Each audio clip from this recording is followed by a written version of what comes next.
Good morning, 12th class. How are you all? Hope you all are good. So, class, we were on theme 13, Mahatma Gandhi and the nationalist movement, civil disobedience and beyond. हमने इस chapter में totally हमने सारे aspect कोशिश की है ये देखने की कि गांधी जी फ्रॉम अ नॉर्मल लीडर या may be not so popular या अननोन से कैसे एक ग्रेट लीडर बन गए who was considered inspiration and who was considered a great leader not only in India but abroad also. इनके बारे में बहुत कुछ पब्लिश होता था जिससे हमें पता चलता है कि people now started to consider him as a very important and different leader who is talking about non-violence सत्याग्रह और इसके थ्रू इन्होंने इंडिया को सबको यूनाइट कर दिया non cooperation movement civil disobedience movement and quit India movement के बाद तो टिल आवर लास्ट क्लास हमने ये समझ लिया था कि अल्टीमेटली हमें इंडिपेंडेंस मिल गई ठीक है we got our independence on 15th August 1947 but हमें ये पता है दैट इसके लिए इस एग्जैक्टली इंडिपेंडेंस से पहले बहुत कुछ ऐसा हुआ था which is actually a very dark part of our history very you can say ऐसा डिप्रेसिंग और ऐसा पार्ट है हिस्ट्री का विच एवरीवन इवन बाहर की कंट्रीज या हमारे ओन जो लीडर्स हैं दे समवेयर से कि this was something that they never expected है ना और उन्होंने इतनी लंबी फाइट की थी फॉर इंडिपेंडेंस बट इंडिपेंडेंस इस कॉस्ट पे आया कि पूरा not only division of India but then इस डिवीजन के बाद और जितनी ज्यादा वायलेंस हुआ था it was something that everybody was very sad about है ना तो ऑब्वियसली सेम चीज गांधी जी भी फील करेंगे तो as it happen Mahatma Gandhi was not present at the festivities in the capital on 15th August 1947 वो जब दिल्ली में पूरा होइस्ट हो रहा था फ्लैग और बोल रहे थे हाँ हम इंडिपेंडेंट हो गए उस समय महात्मा गांधी दिल्ली में नहीं थे ठीक है 15th August 1947 वो he was in Calcutta and he did not attend any function there also ना ही कोई फ्लैग होइस्ट उन्हें किया था ना कोई फ्लैग होइस्टिंग के उस टाइम पीरियड में जब हो रहा था तब वो कहीं गए थे किसी सेलिब्रेशन में instead he marked the day with 24-hour fast उन्होंने एक पूरे दिन का फास्ट रखा था ठीक है and because he said that the freedom for which he had struggled for so long had come at an unexpected price जहां पे हमारा नेशन डिवाइड हो गया है और सिर्फ डिवाइड ही नहीं हिंदू मुस्लिम जो है they are after each others life बहुत ज्यादा मारकाट हुई है तो इसीलिए he was not happy with whatever happened at the cost of मतलब इंडिपेंडेंस तो मिला बट उसके साथ ये जो चीजें थी उससे he was obviously very very depressed and not happy तो उन्होंने इसीलिए फास्ट रखा था थ्रू सितंबर एंड अक्टूबर उन्होंने क्या किया इसके बारे में हमें पता चलता है बाय अ बायोग्राफर डीजी तेंदुलकर जिन्होंने लिखा है गांधी जी जो है वो इन 2 महीनों में हॉस्पिटल्स रिफ्यूजी कैंप्स यहाँ पे गए जहाँ पे उन्होंने लोगों को कंसोल किया ठीक है कंसोलेशन किया उनका कि you know what is the meaning of the term console उनको सांत्वना देना उनको बोलना कोशिश करना कि कैसे उनकी जो प्रॉब्लम्स है वो थोड़ी सी कम कर सके डिस्ट्रेस पीपल को क्योंकि हमें पता है उस टाइम पे बहुत ज्यादा प्रॉब्लम हुई थी लोगों के किसी के घर छूट गए थे और जो एक जगह से दूसरी जगह मूव कर रहे थे जो वायलेंस हुई थी इन सब चीजों के लिए so he appeal to the Sikhs Hindus Muslim सबको बोला अभी जो ये पास्ट में हुआ है इसको आप भूल जाओ ठीक है और जो पुरानी अभी जो सफरिंग है इसको आप बार बार सोचते मत रहो और इसके बेसिस पे आगे मत जो भी आप स्टेप लोगे वो इसके बेसिस पे नहीं लो बल्कि आप लोग सब लोग फ्रेंड बन जाओ extend the right hand of fellowship to each other और कोशिश करो कि हम लोग क्या सारे लोग पीस से अच्छे से मिलजुल के रहे ठीक है तो उनके इनिशिएटिव पे गांधी जी और at the initiative of Gandhi ji उसके बाद नेहरू और बाकी जो कांग्रेस है Nehru that is Pandit Jawaharlal Nehru and Congress के जो लीडर्स हैं उन्होंने एक रेजोल्यूशन पास किया, राइट्स ऑफ माइनॉरिटीज, क्योंकि कांग्रेस पार्टी ने कभी एक्सेप्ट नहीं की थी ये टू नेशन थ्योरी, जो कि मुस्लिम लीग बोल रहे थे कि जो इंडियन सब कॉन्टिनेंट है वो एक नेशन नहीं है, दो नेशन है, एक मुस्लिम डोमिनेटेड नेशन होना चाहिए, एक हिंदू डोमिनेटेड, तो दो नेशन है, इसलिए डिवीजन चाहिए थी उनको, और डिवीजन इसी के कारण हो भी गई। पर जो इंडियन नेशनल कांग्रेस है उन्होंने कभी इसको एक्सेप्ट नहीं किया था टू नेशन थ्योरी को, and they said that they have been force against their will to accept partition, क्योंकि उन्होंने बोला था एक्सेप्ट करना पड़ेगा, बहुत बार कोशिश की थी नेगोशिएशंस करने की, मीटिंग करने की, पर कुछ अल्टीमेट उसका कंक्लूजन निकला नहीं, तो it was that is why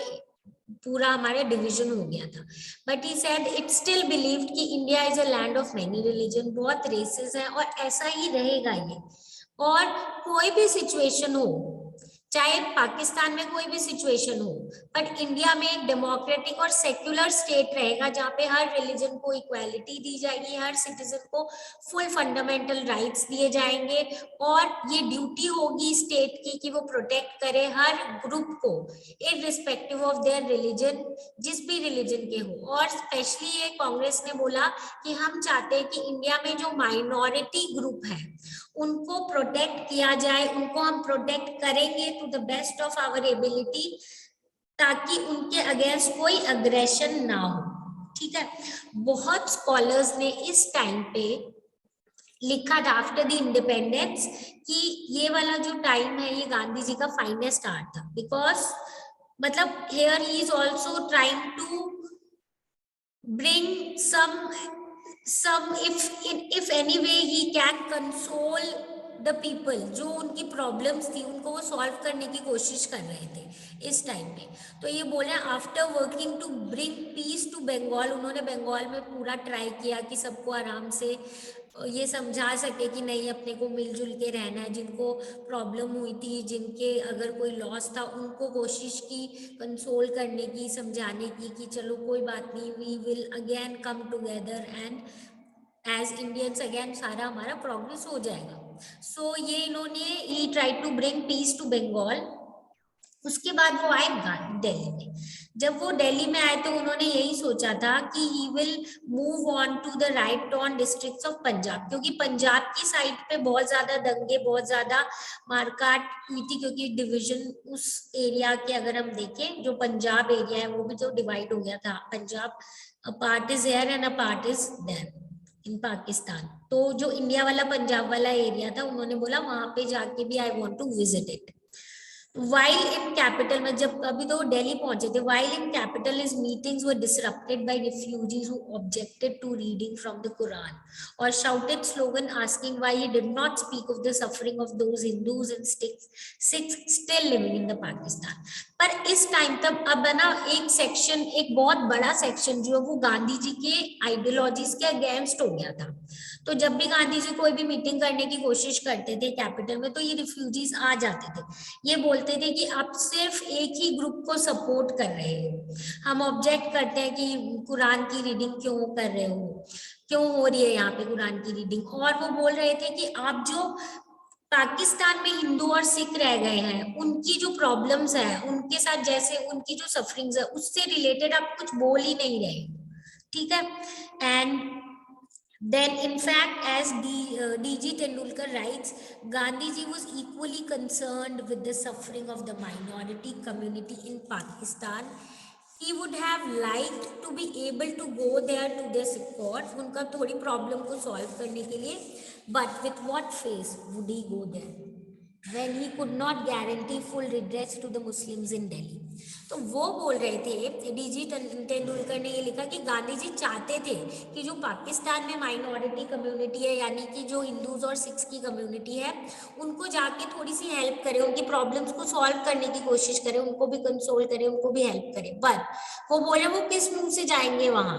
क्योंकि जब वो अपने एरिया के ही, दिल्ली के ही मुस्लिम्स को टोटली उनकी प्रॉब्लम सॉल्व नहीं कर पाए हैं, तो फिर how can you go there and ask कि उनकी प्रॉब्लम्स जो है उनको सॉल्व करना ज्यादा जरूरी है। क्योंकि अगर आप पहले इंडिया में रह के, दिल्ली में रह के यहाँ की तो प्रॉब्लम सॉल्व करो। सो this is what is stated by Tendulkar, ठीक है। तो ये जो है डीजी तेंदुलकर, उन्होंने ये लिखा कि ये आइडियोलॉजीज थी, पर एक ग्रुप ऑफ पीपल जो है अब वो गांधी जी के आइडियोलॉजीज के टोटली अगेंस्ट हो गए थे। Then there was an attempt on Gandhiji's life on 20th January 1948. As I said, अब कुछ ग्रुप जो है टोटली उनके अगेंस्ट हो गए हैं और उनपे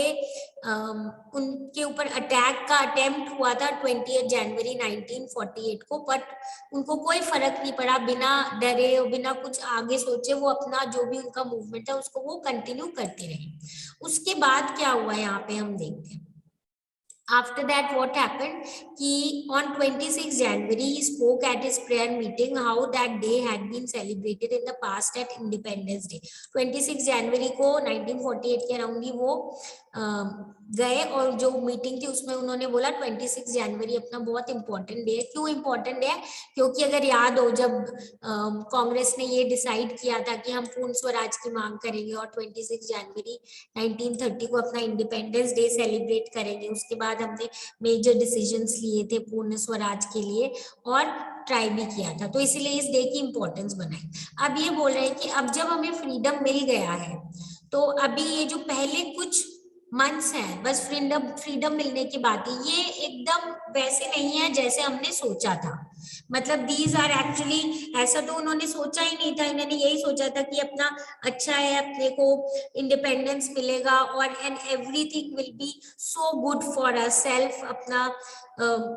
सेल्फ कंट्रोल आ जाएगा, अपना सेल्फ रूल आ जाएगा एग्जैक्टली। तो बट ये डिसइल्यूजन था, मतलब डिसअपॉइंटिंग था, it was not as expected. And however उन्होंने बोला ठीक है कोई बात नहीं, अब आई बिलीव कि वर्स्ट इज ओवर, जो खराब सबसे खराब चीज थी, जैसा खराब था वो ओवर हो गया है। अब हमें एक साथ मिलके रहना है, सारे क्लासेस को, सारे कास्ट को, सबको हमें क्या करना है, मिलके रहना है। और हमें हमेशा ट्राई करना है कि कभी भी कोई एक ग्रुप ऐसे ना सोचे कि हम सुपीरियर है और दूसरे ग्रुप ऐसा ना सोचे कि हम माइनॉरिटी है। तो मतलब हमेशा उनके अंदर कोई डर नहीं रहना चाहिए, चाहे कितने भी स्मॉल नंबर ऑफ ग्रुप हो उस पर्टिकुलर रिलीजन, कास्ट या क्लास के, क्रीड के, पर they should always be considered equal. Nobody should try to dominate और say that we are superior, हम ज्यादा है नंबर में and this and that. So they said कि हमें अब मिल के एक साथ रहना है without any kind of division and equality, ठीक है। एंड देन और ये भी इन्फ्लुएंस नहीं होना चाहिए बहुत ज्यादा अपर जो मेजॉरिटी के लोग हैं। तो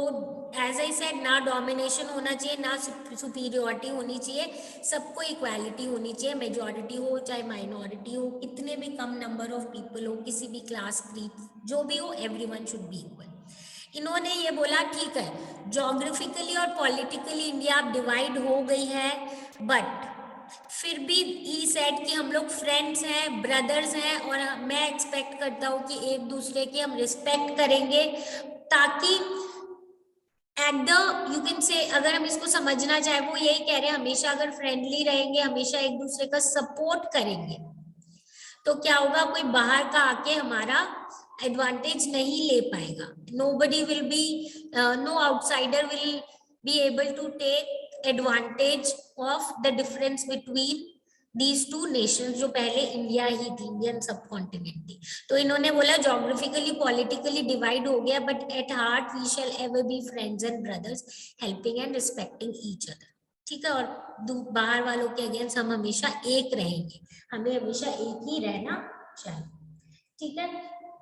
देन उसके बाद हम ये देखेंगे कि Gandhi ji had fought a life long battle for a free and united India, and yet when the country was divided he urged that the two parts respect and befriend one another. As I said, अभी अभी हमने यही पढ़ा कि गांधी जी ने वैसे तो इतनी लंबी स्ट्रगल की थी, और ये पूरी स्ट्रगल इन्होंने इसीलिए की थी इंडिपेंडेंस के लिए, इंडिया इंडिपेंडेंट हो जाए, बट डिविजन हो गई है तो ये बोल रहे हैं बट स्टिल हमें हमेशा क्या करना चाहिए, फ्रेंडली रिलेशन मेंटेन करना चाहिए बोथ द कंट्रीज। अब ये तो हो गया कि गांधी जी क्या कर रहे थे, कुछ उनका सपोर्ट कर रहे थे, पर अभी अभी मैंने बोला कि एक ग्रुप है जो एकदम गांधी जी के अगेंस्ट हो गया था, उनकी आइडियोलॉजी के अगेंस्ट। तो अब क्या हुआ, other Indians were very less forgiving, वो नहीं, गांधी जी को माफ नहीं करना चाहते थे। तो अब क्या हुआ, at his daily prayer meeting on the evening of 30th January Gandhi ji वो shot dead by a young man. ठीक है, remember the date, 30 January, Gandhi ji was shot dead by a young man. The assassin, assassination क्या होता है, मतलब plan murder जो होता है, मतलब असेसिन जो है जिसने मारा था, ही सरेंडर्ड आफ्टर, उन्होंने सरेंडर भी कर दिया। ही वाज अ ब्राह्मण फ्रॉम पुणे जिनका नाम था Nathuram Godse. Okay, his name was Nathuram Godse. वो हिंदू, एक एक्सट्रीमिस्ट हिंदू न्यूज़पेपर, मतलब एकदम हम बोलते हैं ना कट्टर हिंदू जैसे थे, एकदम हिंदू आइडियोलॉजी में बिलीव करने वाले थे। So he denounce Gandhi ji as the appeaser of Muslims. उन्होंने ये बोला कि गांधी जी सिर्फ मुस्लिम्स की बात सुनते हैं, उनको मनाने के लिए वो उनके डिमांड्स को मानते हैं, तो he is an appeaser of Muslims. And after the death of Gandhi ji, obviously such a great leader, such a great personality, तो after the death of Gandhi ji